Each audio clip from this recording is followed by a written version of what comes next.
சினிமாவை சிபி என்றும் சிமு என்றும் தான் ஒரு கோடு கழிச்சு பிரிச்சு பார்க்க வேண்டியிருக்கு. ஒரு கதை அமைக்கப்பட்டிருக்கும், நாயகன் நடிக்கிறதுக்கு ஒத்துட்டு இருப்பாரு, இயக்குனர் பிளான் படி கதை நகரும். ஆனா நடிக்கிறது இவருப்பா. அதுக்கு தகுந்தது போல தைரியமா எத்தனை பக்கம் வேணும்னாலும் வசனம் எழுதலாம்ப்பா அப்படின்னு சொன்னாங்க. அவர் நடிக்கிறாருன்னா அந்த சீன்ல டைட் க்ளோஸ்அப்ப தாராளமாகவும் தைரியமாகவும் வைக்கலாம். ஐயா, வெறும் சோளப்புரி போடாம அந்த நடிப்பு யானைக்கு தகுந்தபடி நடிக்கிறதுக்கு தீரிய போட்டா தான் படமே வேற லெவலுக்கு போகும்யா இப்படி எல்லாம் சொன்னாங்க. அப்படி ஒரு நடிப்பு அசுரன் தான் நடிகர் திலகம் சிவாஜி கணேசன்.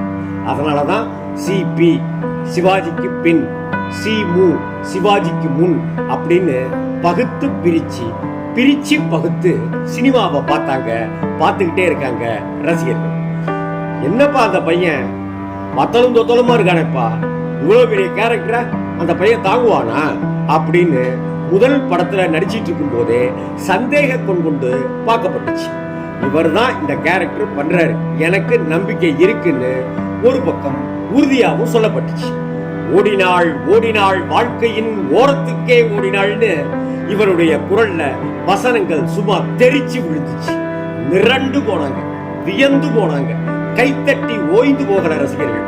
பராசக்தி வெளியான நாள்ல இருந்து தன் பராக்கிரம நடிப்பால, சக்தி மிக்க திறமையால மொத்த சினிமாவையும் தன் பக்கம் ஈர்த்தார் சிவாஜி கணேசன். என்ன இந்த உலகம், சிவாஜி மாதிரி நடிக்கிறதுக்கு ஒரு பயம் கிடையாது, ஆனா சிவாஜிக்கு இதுவரைக்கும் தேசிய விருது ஒண்ணு கூட தெரியலையே என்று இன்று வரைக்கும் ஏக்கமும் கோபமுமா வருத்தமும் ஆவேசமுமா குழம்பிக்கிட்டே இருக்குது தமிழ் சினிமா. ஆனால் கர்ணன் கவச குண்டலத்தோட வந்தது போல திரையுலகுக்கு நுழைந்த தருணத்திலேயே வி.சி. கணேசன் பெரியார் அவர்களால் சிவாஜி அப்படிங்கிற பட்டத்தை நாடகத்துல வாங்கினதுதான் அவருடைய திரை வாழ்க்கையினுடைய மிகப்பெரிய பதக்க பூரிப்பு விருதுகள்.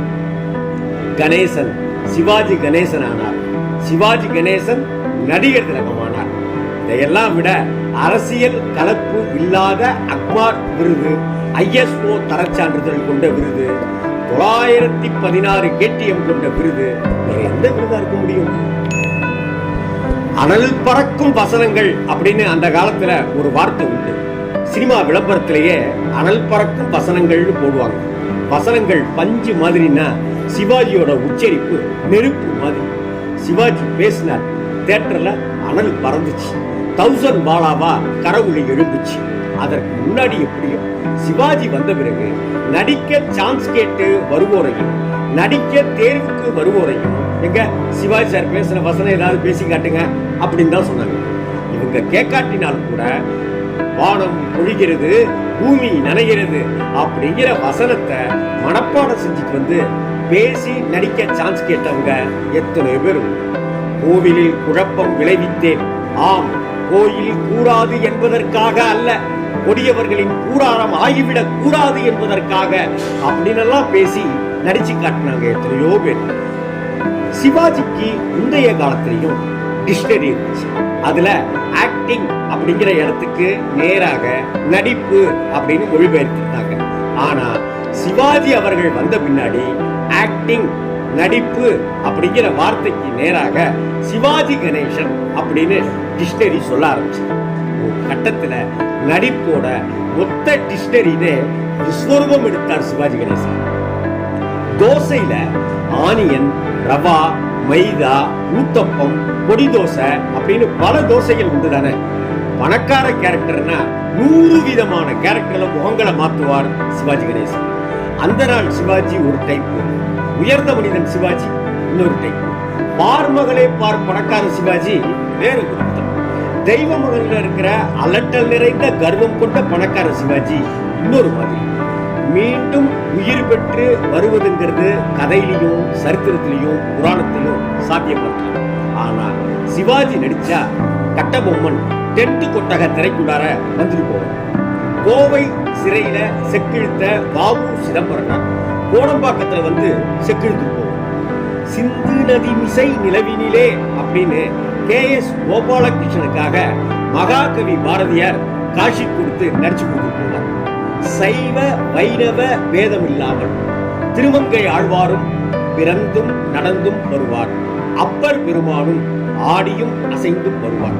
அவ்வளவு ஏன் ஆனானப்பட்ட சிவபெருமான் இப்படித்தான் இருப்பார் போலன்னு நம்மை பிரமிக்க வச்சவர் தான் நடிகர் திலகம் சிவாஜி கணேசன். நடிக்கிறது ஒரு கலை, ஸ்டைல் பண்றதுங்கிறது இன்னொரு கலை. சிவாஜியோட மிகப்பெரிய பலம் நடிப்புக்குள்ளார ஸ்டைல், ஸ்டைலுக்குள்ளார நடிப்புன்னு மிரள வச்சார். உத்தமபுத்திரன் படத்தோட அந்த விக்ரமன் கேரக்டர் முழுக்கவே அத்தனை ஸ்டைல கொட்டி உருவம் கொடுத்திருப்பார். தெய்வ மகன் 3 சிவாஜிக்கும் 30 வித்தியாசங்கள் காட்டியிருப்பார். ஒவ்வொருவருக்கும் நடையிலையும் பாவனையிலையும் மாற்றங்கள் செஞ்சு ஜாலங்கள் காட்டியிருப்பார். அப்பா சிவாஜியோட கண்கள்ல ஒரு இயலாமை, மூத்த மகன் சிவாஜியோட கண்கள்ல ஒருவித ஏக்கம், இளைய மகன் சிவாஜியோட கண்கள்ல குறும்புத்தனம். சிவாஜியை தவிர கண்களும் நடிக்கிற, கன்னங்களும் நடிக்கிற, புருவங்களும் நடிக்கிற கலைஞன் இந்த உலகத்துல 8வது அதிசயமாக திகழ்கிற சிவாஜி அவர்கள் தான். மாதவி பொன்மையிலாள் அப்படிங்கிற பாட்டுக்கு ஒரு நட நடப்பார். தெய்வ மகன் படத்துல ஒரு நட நடப்பார். நவராத்திரியில பணக்கார கேரக்டருக்கு ஒரு நட மேனரிசம்.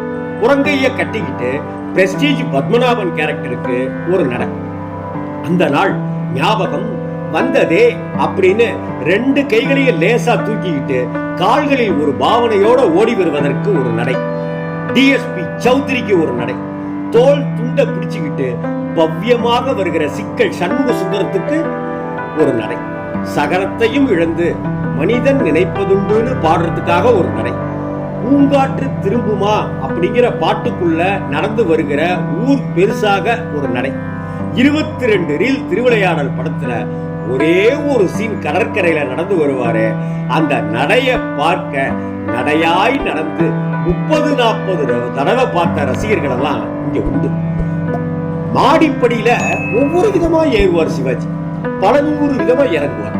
அப்பாவி ரங்கனோட உடல் மொழியும், வசந்த மாளிகை ஜமீனோட உடல் மொழியும், வண்டிக்கார பாபுவோட உடல் மொழியும், மனம் பிறழ்ந்த எங்கிருந்தோ வந்தாள் படத்துக்கான உடல் மொழியும், பழைய பாண்டியா விஞ்ஞானிக்கு ஒரு உடல் மொழியும், ஆண்டவன் கட்டளைக்காக ஒரு உடல் மொழியும், காலில் அடிபட்ட ராணுவ வீரரான பார்த்தால் பசிதீரும் படத்துக்காக ஒரு உடல் மொழியும்னு ஒவ்வொரு கேரக்டரும் கூடு விட்டு கூடு பாய்ந்த செப்படி வித்தைக்காரர் சிவாஜியை தவிர வேற யாருங்க இருக்க முடியும்?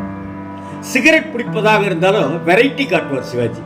சிகரெட்டு, உதடு, புகை, இதுல என்ன வித்தியாசம்னு கேட்கலாம். அலட்சியமா சிகரெட் பிடிக்கிறது, ஆணவத்தோட சிகரெட் பிடிக்கிறது, பீடி வலிக்கிறது, பைப்பு பிடிக்கிறது, குற்ற உணர்ச்சியோட புகைக்கிறது, குதர்க்கத்தோட பிடிக்கிறது, இயலாமையோட பிடிக்கிறதுன்னு சிவாஜி கைக்கு வந்துருச்சுன்னா சிகரெட் கூட நடிக்கும். உதட்டுல இருந்து வரக்கூடிய புகை கூட நடிப்புல அசத்தும். யார் அந்த நிலவு அந்த பாட்டுக்கு நடையிலையும் முகபாவத்திலையும் சிகரெட்லயுமா அப்படி ஒரு ஸ்டைல் வெரைட்டி காட்டியிருப்பார் ஸ்டைல் மன்னன் சிவாஜி. சிவாஜியை பத்தி சொல்லிக்கிட்டே இருக்கலாம், எழுதிக்கிட்டே இருக்கலாம், படிச்சுக்கிட்டே இருக்கலாம், பேசிக்கிட்டே இருக்கலாம். இன்னொரு விஷயம், சிவாஜிய பார்த்துக்கிட்டே இருக்கலாம். சிவாஜி சார் மாதிரி நடிக்க முடியாதுன்னு சொல்லுவாங்க. சிவாஜி சார் தான் செட்டுக்கு முதலா வருவாரு அப்படிம்பாங்க. சிவாஜி சார் சம்பள விஷயத்துல கரார் காட்ட மாட்டாரு அப்படின்னு சொல்லுவாங்க. சிவாஜி சார் அந்த கேரக்டராவே மாறிடுவாரு அப்படின்னு. சிவாஜி சார் விளம்பரப்படுத்திக்காம எத்தனையோ உதவிகள் செஞ்சிருக்காரு அப்படின்னு சொல்லுவாங்க. சிவாஜி சார் அப்படி என்கரேஜ் பண்ணி நடிக்க வைப்பாரு அப்படின்னு சொல்லுவாங்க. சிவாஜி சார் எல்லார்கிட்டையும் தாயா பிள்ளையா பழகுவாரு அப்படின்னு. சிவாஜி சார் வீட்டுக்கு யார் வந்தாலும் சாப்பிட வச்சுதான் அனுப்புவாரு அப்படின்னு சொல்லுவாங்க. சிவாஜி அப்படித்தான் வாழ்க்கையில நடிக்க தெரியாத மனிதன். திரையில் நடிப்புல பிரமாதப்படுத்திய பிரமாண்ட கலைஞர். நன்றியும் பண்பும் பாசமும் கொண்ட உன்னத மனித கலைஞர். சிவாஜி இருக்கிறவர் ஒவ்வொரு பொங்கலின் போதும் நேஷனல் பிக்சர்ஸ் பெருமாள் முதலியார்கிறவருக்கும் அவருடைய குடும்பத்துக்கும் புத்தாடைகள் வழங்கி நமஸ்கரித்து விட்டு வருவதை வழக்கமாகவே கொண்டிருந்தார். இன்னைக்கு சிவாஜியும் இல்ல, பெருமாள் முதலியாரும் இல்ல. ஆனாலும் சிவாஜியோட குடும்பத்தார் பெருமாள் முதலியாரோட குடும்பத்தாருக்கு தொடர்ந்து புத்தாடைகள் வழங்கி சந்தித்து வருகிறார்கள். அது நன்றியோட வெளிப்பாடு. பெருமாள் முதலியார் பராசக்தியுடைய ஏவிஎம்மோடு சேர்ந்த தயாரிப்பாளர். 1952ஆம் ஆண்டிலிருந்து இந்த பந்தம், பிணைப்பு, பழக்கம். சிவாஜிக்கு நிகர் யாருமே இல்லை அப்படின்னு சொல்லுவோம். உண்டு. கட்டபொம்மன், சிதம்பரனார், அப்பர், பகத்சிங், பாரதியார் முதலானோரை தன் உடலுக்குள் புகுத்தி சிவாஜி உழவ விட்டது போல் அந்த சிவாஜியே மீண்டும் வந்தால் நிகர் உண்டு, சாத்தியம் உண்டு. இதத்தான் மிக எளிமையாக பாமரர்களும் சொல்லிட்டே இருக்காங்க. சிவாஜி மாதிரி நடிக்க ஒருத்தன் பிறந்துதான் வரணும் அப்படின்னு. சிவாஜி 20ஆம் நூற்றாண்டின் அதிசயம், 21ஆம் நூற்றாண்டிலும் தொடர்கிற ஆச்சரியம்.